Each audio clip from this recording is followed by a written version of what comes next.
유상범 의원입니다. 총리께 질의하겠습니다.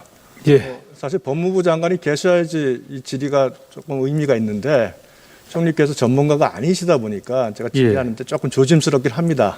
좀 조심스럽게 질문해 주십시오. 한명숙 전 총리의 예. 그 사건에 지금 수사 지휘 문제로 이제 다시 또 새롭게 이슈가 많이 되고 있습니다. 네. 현재 한명숙 전 총리 수사 지휘가 갖고 있는 사건이 어떤 내용인지는 대충 파악하고 계십니까? 예, 알고 있습니다. 예, 제가 간단히 말씀을 드리면 이제 한명숙 전 총리가 유죄 선고가 됐고 그 당시에 9억 원이라는 돈을 줬다는 건설사 대표가 검찰에서는 돈을 줬다가 진술했다가 법원에서는 다 진술을 번복했습니다. 그 수사 과정에서 그런 일이 발생하니까 이제 검찰에서 같이 감방에 있던 수감자들 2명에 대한 증언을 청취해서 사실은 이제 한 대표가 돈을 줬다고 진술한 차례가 여러 번 있다, 이런 식으로 이제 일종의 전문 진술을 이제 증언을 했습니다. 예. 그런데 이제 그러고 나서 결국은 마지막에 한 총리께서 여동생이 한 대표의 자기 압수표로 전세 보증금을 준 부분이 드러났고, 이제 한 대표가 회사 부도날 때 2억 원 돌려준 부분, 그래서 3억이라는 부분이 명확히 증명이 되고, 이런 과정을 통해서 결국은 전체 유죄가 됐습니다. 근데 여기서 이제 지금 문제되는 게 뭐냐면, 그 2명의 증인, 즉, 한 대표가 돈을 줬다는 진술을 거부하니까 그 돈을 줬다는 진술을 들었다, 감방에서. 이 사람들의 증언이 지금 문제가 되고 있는데, 이 증언은 법정에서 유죄의 증거로 쓰이질 않아요. 그러다 보니까 이제 지금 한 총리께서 측에서는 끊임없이 이제 이 부분에 대한 의문 제기를 하시는데, 요 사유로는 420조, 형사소송부 420조 2호에는 증거로 쓰인 증언만이 이제 재심의 대상이 됩니다. 그러다 보니까 지금 이제 논란이 되고 있는 거는 그 증언이 위증이다. 근데 위증을 검사가 교살했다. 그래서 이 부분이 문제 제기가 된 거고, 지금 추사 지휘한 부분이고, 그렇게 되면은 420조 7호에 의해서 이제 재심의 사유가 되는 이제 이런 사안입니다. 이제 이와 관련해서 이제 박범계 장관께서 수사 지휘를 하셨는데, 추미애 장관이 3회 지휘권을 행사할 때는 윤석열 총장의 이제 지휘권 배제하는 부분, 또 저희 인권부에 있던 사건을 감찰부에 옮기는 지휘, 이런 식으로 지휘를 했습니다. 그런데 그 추 장관의 지휘는 굉장히 그래도 구체적이고 직접적인 지휘였습니다. 근데 이번에 이제 박범계 장관이 드디어 다시 한번 또 지휘를 했는데, 그 지휘 내용이 아주 검찰이 갖고 있는 검찰의 의사결정기구와 검찰의 법적인 업무 처리와는 좀 완전히 다른 지휘를 내렸습니다. 저희 총리님 검사가 단독 관청이라는 거는 아시고 계시죠? 예, 압니다. 단독 관청의 의미라는 게 뭡니까? 예. 그 사건의 처리는 그 검사 이름으로 한다는 겁니다. 그렇죠. 주인검사, 그죠? 그럼 그 주인검사의 사건 처리에 대해서는 상급자의 지휘, 궁극적으로는 검찰총장의 지휘를 받아서 검사가 처리하게 돼 있고, 그 외에 나머지 수사 자문단이나 대검 부장회의, 이런 여러 가지 협의 기구를 둔 거는 검사의 그런 처리가 합리적으로 되게, 또는 편향되지 않게 검증하는 그런 역할을 하는 자문기구입니다. 그럼 자문기구는 사실 자문의 역할만 할 뿐이지 그 의사결정에는 관여할 수 없거든요, 실질적으로는. 그런데 지금 법무부 장관이 지금 감찰본부장과 주임 연구관의 의견을 들어서 대검 부장회의에서 판단하라, 이렇게 지시를 했습니다. 사건에 대해서 지시를 할 때는 구체적이어야 되지 않겠습니까? 그러니까 이 지시가 어떤 지시인가 하면요, 원장이 병원에서 수술하는 주치의가 있지 않습니까? 주치의한테 어떤 지시를 했는데, 주치의한테 한 게 아니라 옆에서 주치의한테 의견을 제시하는 사람들에게 그런 의견을 한번 들어봐라 하는 지시랑 같은 내용이거든요. 그래서 제가 이제 지적하는 거는 이렇게 지시가 되면 결국 이 지시가 직권남용이나 또는 여러 가지 논란이 또 발생할 수밖에 없는 짓입니다. 그래서 이런 부분에 대해서 총리께서 좀 굉장히 좀 고민을 좀 해주셔야 될 부분이라고 저는 생각을 합니다. 이게 그리고 이 지시가 들어갔을 때 그럼 대검 부장회의에서의 결정이 불기소 결정이 될 수도 있고 이제 기소 의견이 될 수도 있고 두 가지가 있지 않습니까? 그런데 그 결정 지휘는 장관이 내렸는데 이 결정을 따라서 처리가 됐을 때 그 결과에 대한 책임은 장관이 안 지는 결과가 나옵니다. 저는 이 지휘는 추미애 장관이 지휘하는 것보다도 상대적으로 굉장히 부적절한 지휘고 어떤 면에서는 비겁한 지휘다. 저는 이렇게 좀 생각을 하고 있는데 총리께서도 경험이 많으시고 하니까 제가 이 지적에 대해서 좀 어떻게 생각하시는지. 예, 뭐 제가 그 검찰을 안 해봐서 법조인을 안 해봐서 물론 저는 이제 법과대학만 다닌 사람입니다만은 말귀는 알아듣지만 실질적으로 이제 검찰에서 일을 어떻게 하고 그런 내용들에 대해서는 제가 잘 모르죠. 잘 모르는데 그래서 이 법무장관의 수사 지휘가 적절했냐 안 했냐에 대해서도 사실은 명쾌하게 이러이러하니까 적절하다 뭐 또 아니다라고 자신 있게 얘기하기는 좀 어렵습니다. 그런데 이제 제가 그 보면 이 한명숙 총리 사건은 논란이 많았던 사건이거든요. 그래서 아마 이제 감찰을 좀 하도록 했었는 것 같은데 그 과정에서 이제 누가 이 배제되기도 하고 뭐 하여튼 이런 우여곡절을 겪으면서 이제 그걸 보는 국민의 입장에서는 저게 법대로만 되는 게 아니고 뭔가 그 파워 게임 내지는 또 이 온당치 않은 거의 뭐 게재되어 있는 거 아니냐 그런 오해를 살 소지가 있었던 것이 아닌가. 그런데 이제 또 이게 지금 시효가 끝나는 거 아닙니까 지금? 예, 22일 날 끝나죠. 예. 그러니까 그게 지나가고 나면은 이 문제를 다시 들여다볼 수 있는 그런 기회가 없어지는 거 아닙니까? 그러면은 여전히 이 문제에 대한 의구심을 가지고 있는 국민들이나 그런 분들은 계속 이 문제를 제기하게 될 터이고 아마 그래서 이런 것들을 종합적으로 판단해서 좀 고육지책으로 이런 방법을 통해서라도 이 문제를 좀 종결하고 싶은 의지가 혹시 있었던 게 아닌가.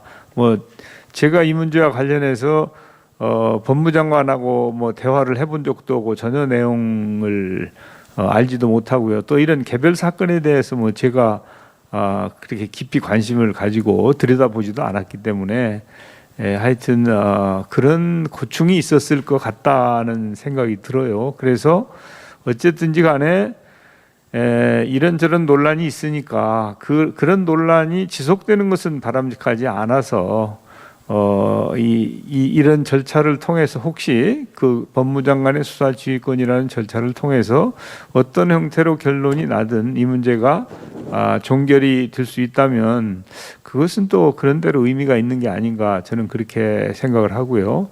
아무튼 지금은 이제 그 추미애 장관과 윤석열 총장 때와는 또 다른 상황이 지금 펼쳐지고 있기 때문에 저는 법무부든 검찰이든 정말 좀 건강하게 그리고 국민들께서 좀 걱정하시지 않도록 좀 해주셨으면 좋겠습니다. 그래서 이 문제가 정치화되고 또 논란이 되고 하는 것보다는 그야말로 국민을 두려워하고 국민이 쳐다보고 있다고 하는 사실을 우리가 생각하면서 잘 좀 해줬으면 좋겠습니다. 지금 총리님 지적도 일리가 있습니다만 이 법치주의의 제대로 된 적용 여부는 사실은 형사사법 시스템에서 가장 잘 나타납니다. 그래서 이게 논란이 안 되고 정쟁이라고 이렇게 생각을 하시면 절대 안 되고요. 그 이 수사지휘권 행사는 항상 법에 적합하고 법의 원칙에 맞아야 된다는 여러 가지 그 범인이 있어야 됩니다. 그래서 그 부분의 이 논의는 이 정쟁으로 가는 것이 아니라 이 법률 문화에서 반드시 필요한 부분이고 이거 행사에서는 더 주의를 기울여야 된다. 이런 말씀을 드리고 더 나가면은 너무 어려우니까 이 정도 마무리하겠습니다. 예, 예, 감사합니다. 그 LH 땅 투기 의혹과 관련돼서 뭐 언론에서 이제 이 직원 본인 실명 거래 내역을 파악하는 조사단의 그 결과 그 뭐 14,000명을 했는데 예. 7명밖에 못 찾아냈다. 그래서 겉핥기식 조사다. 이런 뭐 비난을 받으신 거에 대해서 총리께서는 이제 상당히 수긍할 수 없다는 입장을 가지고 계시는데요. 예, 뭐 아닙니다. 제가 질문이 아직 안 끝났습니다. 아, 예. 예, 제가 사실은 저는 조금 다른 시각에서 이 사안을 보고 있습니다. 조사단에서 결국은 할 수 있는 것은 그렇게밖에 할 수가 없습니다. 그러니까 사실은 이 많은 인원을 동원해서 굳이 그렇게 할 필요가 있냐 하는 의문을 제가 갖고 있고요. 사실은 큰 의미 없는데 하나는 이런 부분이 있습니다. 과거에 제가 검사 시절에 평검사 시절에 이제 이런 사건들을 많이 다뤄봤습니다. 그 당시에는 어땠냐면 LH 공사의 직원이나 공무원이나 어떤 개발 정보를 특정 업자에게 전달을 합니다. 그럼 그 특정 업자가 그 자료를 가지고 이제 부동산 투기를 하죠. 그리고 그 정보를 제공한 공직자는 거기에 대해서 뭐 일정한 대가를 받는 이런 형태가 주류였습니다. 그런데 이번 조사단에서 확인해 보면 뭐 짧은 시간에 조사했습니다. 20명이라는 직원이 자기 이름으로 또는 자기 배우자 이름으로 이렇게 직접 투기를 하는 행태가 이제 사실은 나타난 겁니다. 이거 저는 굉장히 대담하고 굉장히 무섭다고 느낍니다. 거기에 있는 공무원들이 그와 같은 형태로 충분히 그 법적으로 지적을 받았음에도 이렇게 참여한 부분은 특히 공단 LH 직원들 사이에서의 그 어떤 공정이라든가 정의 또는 모럴 해자드 문제가 굉장히 심각한 거 아니냐. 저는 이렇게 보고 있습니다. 아주 단순한 도에서 20명이 나왔거든요. 이거 들여다보면 훨씬 더 큰 문제가 발생할 거로 생각을 하고 있습니다. 그래서 그 총리께서 발본색원이라는 단어를 쓰셨고 환골탈태해야 된다는 단어를 쓰신 게 아마 제가 보는 이런 시각에서 말씀하신 게 아닌가 그런 생각이 드는데 당시에 굉장히 이런 너무 강한 어조를 쓰셔가지고 굉장히 뭐 비판도 있었습니다만 어떻게 제가 보는 시각에 대해서는 어떻게 좀 생각을 하십니까? 이제 뭐 의원님과 같은 생각입니다. 또 인식이 같고요. 그런데 이제 왜 이걸 조사를 했느냐, 이걸 한번 생각해 보십시오. 지금 시민단체에서 13명이 문제가 있다고 이제 고발을 했지 않습니까? 그런데 이 정부 합동조사단이 이것을 가부간에 확인을 해주지 않고 그냥 수사에 넘기면 이 답이 나오는데 굉장히 오랜 시간이 걸리지 않습니까? 예, 굉장히 오래 걸리죠. 예, 그러면 시민단체도 답답할 것이고 국민들도 얼마나 답답하겠습니까? 그래서 혹시 저 사람들이 뭘 내용을 주무르고 있지 않냐 이렇게 오해를 할 수도 있고요.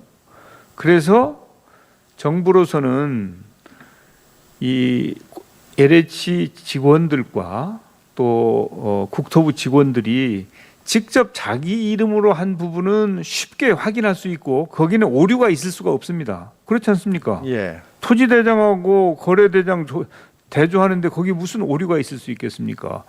그래서 조사단이 이걸 조사를 해서 시민단체나 국민들이 궁금해하시는 거 바로 거기에 대해서 답해드리고 그렇지만은 그분들이 가족명이나 친인척이나 또 무슨 뭐 차명이나 이런 부분은 수사를 통하지 않고는 밝혀낼 수 없습니다. 합조단이 어떻게 그걸 밝혀내겠습니까? 차명으로 됐다도 증명하기가 어렵습니다. 거기서. 그렇죠. 예. 그건 수사를 통해서만 할 수 있기 때문에 그래서 일단 합조단이 할 수 있는 것을 해서 최소한의 국민들의 알 권리 또 이 시민단체의 문제 제기에 대한 답을 해드리고 그 내용을 수사 당국에 넘겨서 수사를 해라. 그 지금 수사단이 770명으로 구성이 되어 있습니다. 여기는 이제 금융위에서도 파견이 나오고 국세청에서도 나오고 하여튼 이 역량을 최대한 강화해서 어떻게든지 다 파헤치겠다.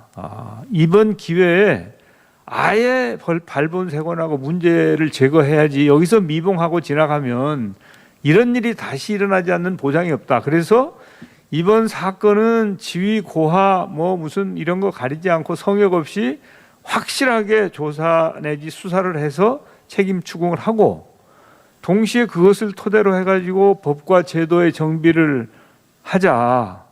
그러면서 또 필요하면 조직 개편, LH를 비롯해서 LH를 개혁하는 것뿐만 아니라 제3의 기구나 무슨 조치 다른 노력이 필요하면 그런 것까지도 해서 완전하게 이 문제에 대해서는 필요한 노력을 하자고 하는 그런 게 정부의 입장이고요. 우리 의원님께서 말씀하신 것처럼 참으로 기가 막힙니다. 어떻게 본인 이름으로 이런 짓을 할 수가 있겠습니까?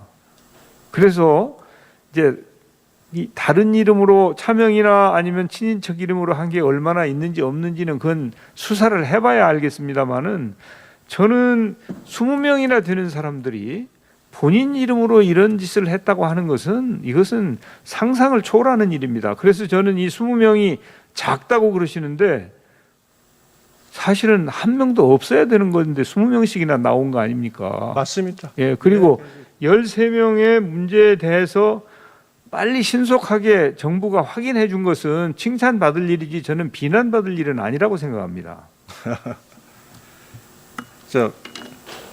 마지막 질문을 좀 드리겠습니다.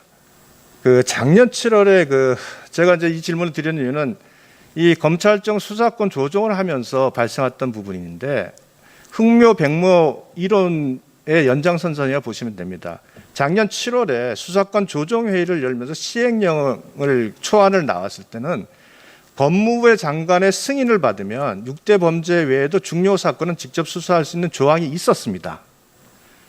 그 조항이 그대로 있었으면 지금 바로 사실은 수사권 조정과 뭐 이런 논란도 없이 검찰과 경찰의 합동 수사 형태로 바로 들어갈 수 있었던 부분인 것 같습니다. 그죠? 그런데 이게 이제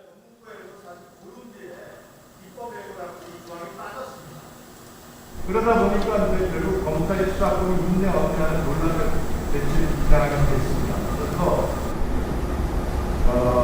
우리가 수사권 조정을 해야 된다. 국회 수사 역량이 감소돼서는 안 된다는 부분은 다 공감해줍니다. 그래서 검찰이 일정한 부분에 대해서만 수사권을 행사하되, 제한적으로 행사하되, 국회 수사 역량이 떨어지지 않게 해야 된다는 것을 다 공부하는 부분인데, 이러한 조항을 사실은 살려놨었으면 이건 훨씬 더 효과적이고 국가기관이 제대로 된 수사 역량을 배출할 수 있었던 상황이라고 생각합니다. 이 조항이 있었습니다. 예.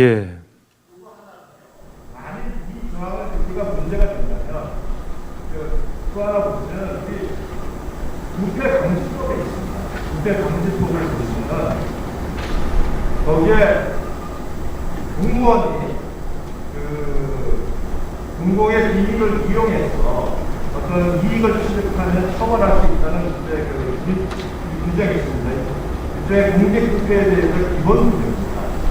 이 규정이 빠져 있었어요. 근데 이 규정이 있었으면 이번에 검찰이 그냥 수사에 참여하는 시기는 충분한 근거가 됩니다. 그래서 적어도 이 부분은 이제 검찰이 수사를 자제하는 그런 방향으로 가는 것은 저는 옳다고 생각을 합니다. 제가 검사였습니다. 그러나 국가의 국제 수사 역량이 계속 떨어지게 되면 결국은 이게 어느 순간에는 안 보이지만 그 다음에 굉장히 심각해지게 되는데, 그걸 위해서라도 그렇게 지금과 같이 규정의 문제점이 있었다면 보완을 하는 것이 굉장히 중요하다고 생각합니다. 이건 총리께서 정말 심각하게 고민을 좀 해주시고, 그래서 이런 시행령을 바로 고칠 수 있는 게 아니지만 그래서 정부 내 이 부분은 좀 보완하는 노력을 좀 해주시는데 굉장히 중요하다고 생각을 합니다. 그래서 이 부분에 대해서 좀 총리께서 좀 나서주시면 고맙겠다. 우리 이과의 부정부패 수사 역량의 감소라는 것은 굉장히 우리나라 지금 LH 사태를 보듯이 아직은 그것이 계속 유지가 돼야 되는 상황입니다. 예, 아마 의원님께서 이 수사권 조정 문제가 굉장히 오래된 숙제 아닙니까? 이 문제를 가지고 얼마나 오랫동안 검경이 밀고 당기고 했습니까? 그런데 현재 우리가 가지고 있는 수사권 조정안은 법무부와 행안부 그리고 검찰, 경찰이 모두가 합의안 아닙니다. 어쨌든지 간에 우여곡절 끝에 밀고 땡기고 하면서 합의를 한 아니거든요. 그런데 저는 이 상황을 보면서 이제 이 검경 수사권 조정이 되고 나서 첫 번째 케이스가 LH 케이스거든요. 그래서 이게 매우 중요하다. 첫 단추를 잘 껴야 되기 때문에 만약에 여기서 검경이 협력해가지고 좋은 성과를 낸다면 오히려 아주 바람직한 상황이 올 수도 있다. 그래서 저를 비롯해서 책임 있는 사람들은 이번 문제를 가지고 검경이 선의의 경쟁보다는 진짜 최선의 협력을 통해서 국민을 제대로 섬기는 기관으로 이렇게 태어나면 지금까지 검찰을 보는 시각 또 경찰을 보는 시각이 다 다른 게 있었는데 그런 것들이 다 개선되지 않겠냐. 그러면 바로 그게 국민의 행복의 보탬이 되는 것이다. 그래서 이 문제를 가지고 정치권에서도 이러니 저러니 하는 것보다는 이왕 법무부, 행안부, 검찰, 경찰이 동의해가지고 만든 조정안이 제대로 잘 순항하도록 최선을 다하는 것이 그게 국가를 위하는 길이다. 저는 이렇게 생각을 합니다. 그래서 이왕 법이 만들어졌는데 잉크도 마르기 전에 그 법을 시행 안 할 수가 없는 것이거든요. 그래서 그 법을 시행해 가면서 법이라고 하는 것은 언제든지 우리가 여야가 합의하면 개정할 수 있는 거 아닙니까?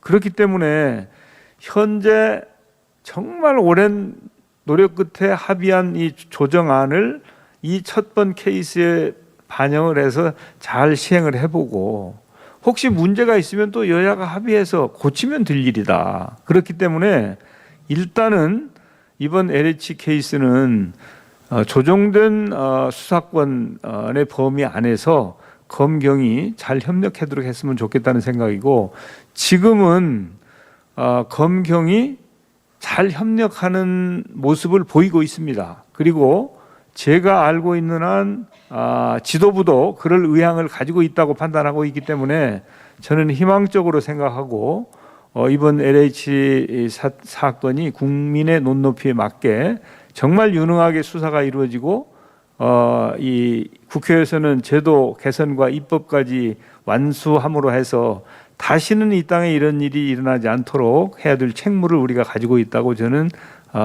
책임의식과 사명감을 가지고 있습니다. 예, 유상범 의원님 수고하셨습니다.